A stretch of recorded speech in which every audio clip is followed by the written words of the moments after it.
The woman who never needed anyone until she did. People say some women grow old. Alina Hayes didn't. She evolved. At 62, she carried herself like a woman half her age and twice as powerful.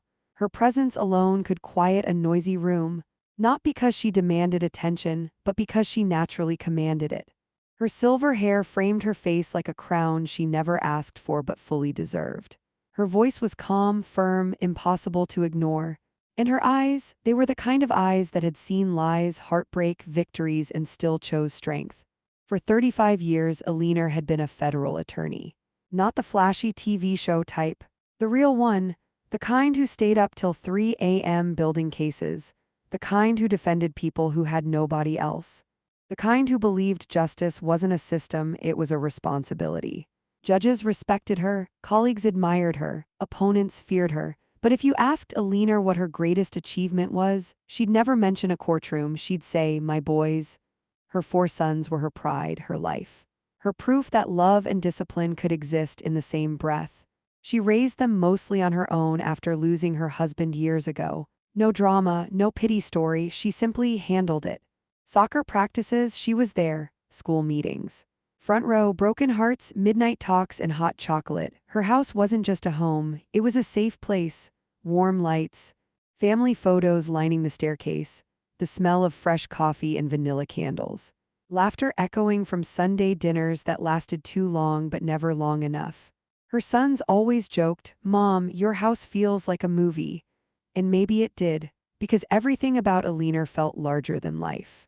Even in retirement, she didn't slow down. She mentored young lawyers, volunteered at legal aid clinics, and stayed active in her community. And every morning, rain or shine, she walked with Max. Max wasn't just a dog. He was her quiet companion, a golden retriever with gentle eyes and a loyal heart. He walked beside her like a bodyguard, slept beside her bed like a protector. If Alina was the soul of the house, Max was its heartbeat. Life had a rhythm, peaceful, earned, stable, and Alina believed she had time to travel, time to write her memoir, time to watch her future grandkids grow. She had no idea time was already watching her back. It happened on an ordinary Tuesday. The kind of day you don't remember until it becomes the one you never forget. She had just finished a charity board meeting. She laughed with friends, promised to send emails, hugged someone goodbye. Rain had started falling outside. Soft at first, then heavier, the kind that turns streets into mirrors. Alina didn't mind. She loved driving in the rain, said it gave her time to think. She turned on the radio. Soft jazz filled the car. Her phone buzzed on the passenger seat. A text from her youngest son, "Love you, Mom. Don't cancel Sunday dinner again." Grinning face with smiling eyes, she smiled. A small, warm, motherly smile. She picked up the phone for just a second to voice reply. Just a second, that's all life needed. Headlights flashed. A truck blasted through a red light. The impact was violent. Metal crushed like paper. Glass exploded into the air like diamonds. The world flipped, literally, then darkness. Cold, silent, endless. When Alina opened her eyes again, she wasn't in her car, she wasn't even fully awake. Machines surrounded her, tubes, wires. The sterile smell of a hospital room, beep, beep, beep, doctors used careful words. Severe traumatic brain injury, uncertain recovery, prepare for a long road. Her sons heard something else. She'll wake up soon. They believed it. At first, they visited daily, sat by her side, talked to her like she could hear, brought family photos, played her favorite jazz music. They told her stories about life outside. "Mom, you wouldn't believe the traffic these days. Mom, your tomatoes finally grew. Mom, Max misses you." But hope is heavy to carry for too long. Weeks turned into months. Months into a year, then another 2 years. 2 years of silence. 2 years of birthdays she missed. 2 years of holidays without her voice. 2 years of a house slowly forgetting her presence. But one soul never adjusted. Max. The nurses started calling him the gentleman visitor. Every afternoon, like clockwork, he'd sit beside her bed. Calm, loyal, watching her face like he expected her to speak any moment. Sometimes his tail tapped softly. Sometimes he whimpered. Sometimes he just stared. Dogs don't understand comas. They only understand love. And Max loved her in a language deeper than words. Maybe somewhere deep in her sleeping mind she felt it. Then one morning, a tiny movement. A finger twitch, a nurse leaned closer. Wait, do that again? Another twitch, doctors rushed in, monitors adjusted, voices filled the room. And after 2 long years trapped in silence, Eleanor Hayes opened her eyes.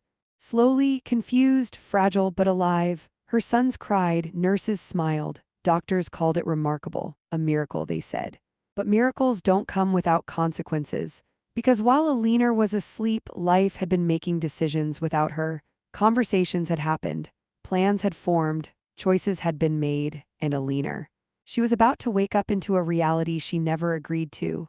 A reality where the strongest woman in the room was no longer in control. Waking up from a coma isn't like the movies. There's no sudden clarity, no dramatic sit-up. No perfect memory, it's fog, heavy, confusing fog. Eleanor's eyes opened, but her world felt distant. Sounds echoed. Faces looked familiar but blurry, like old photographs left in the sun too long. Her body felt different, weak.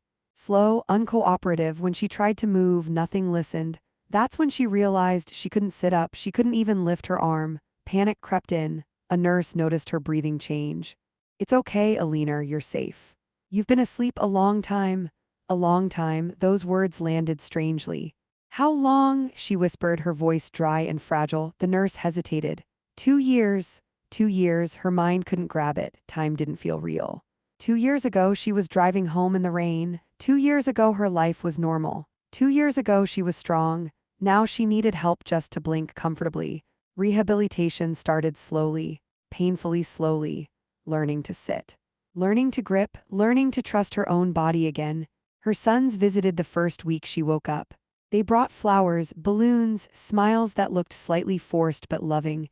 They told her she was a miracle, a fighter, a survivor. She believed them, she wanted to believe them, but something felt off. Conversations became shorter, visits became less frequent. Phone calls often ended with, "We'll come tomorrow, Mom." Tomorrow didn't always come, except for Max. The day he saw her awake, the old dog nearly lost his mind with joy. His tail wagged like it might fly off. He licked her hand gently, whining like he was saying, "You took long enough." Eleanor cried that day, not for herself. For the loyalty of a creature who never once gave up on her. 3 months later, she was strong enough for a wheelchair. Not walking yet, but present, aware, thinking clearly. One evening, a nurse rolled her toward the recovery lounge so she could watch the sunset through the big hospital windows. Halfway down the hallway, the nurse's phone rang. "Just a second, Eleanor," she said, stepping away. Eleanor waited quietly, then she heard voices. Familiar voices, her sons. They were around the corner near the visitors' lounge. They didn't know she was there, they didn't know she could hear, and what she heard changed something inside her. "She can't live alone," one son said. "Exactly, the house is too big, too many stairs," another added. A third voice sighed, "And the medical bills, we've already used a lot of her savings." Then the words that hit like ice, "The retirement home is actually nice. It's not like we're dumping her somewhere bad." Retirement home. Eleanor's fingers tightened on the blanket. Her heart pounded quietly. One son lowered his voice, "And once the house sells, we can split it. Mom would want to secure." Sell the house, her house. The house she paid for, built memories in. Protected, the house that still smelled like her candles. The house where her husband's photo hung in the hallway, the house where her life lived. "She won't fight it," someone said. "She's too weak now, too weak." That sentence cut deeper than any injury. Eleanor didn't cry, she didn't gasp, she just listened. Like the lawyer she had always been, collecting information, staying silent, understanding the truth before reacting. For the first time since waking up, she felt fully awake. Not physically, mentally. Her sons weren't evil. They weren't monsters, they were practical, comfortable, used to a world where Mom handled everything. Now they were handling her. And maybe they liked the control. The nurse returned, smiling, unaware that Eleanor's world had just shifted. "Ready to watch the sunset?" Eleanor looked toward the glowing orange light through the window. Her voice came out calm, steady. "Different? Yes," she said softly, "very ready."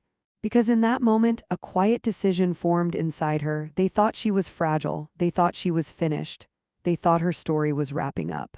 But Eleanor Hayes had spent 35 years winning battles people assumed were lost. And this was just another case. Only this time, the courtroom would be her own home, and the defendants, her own blood.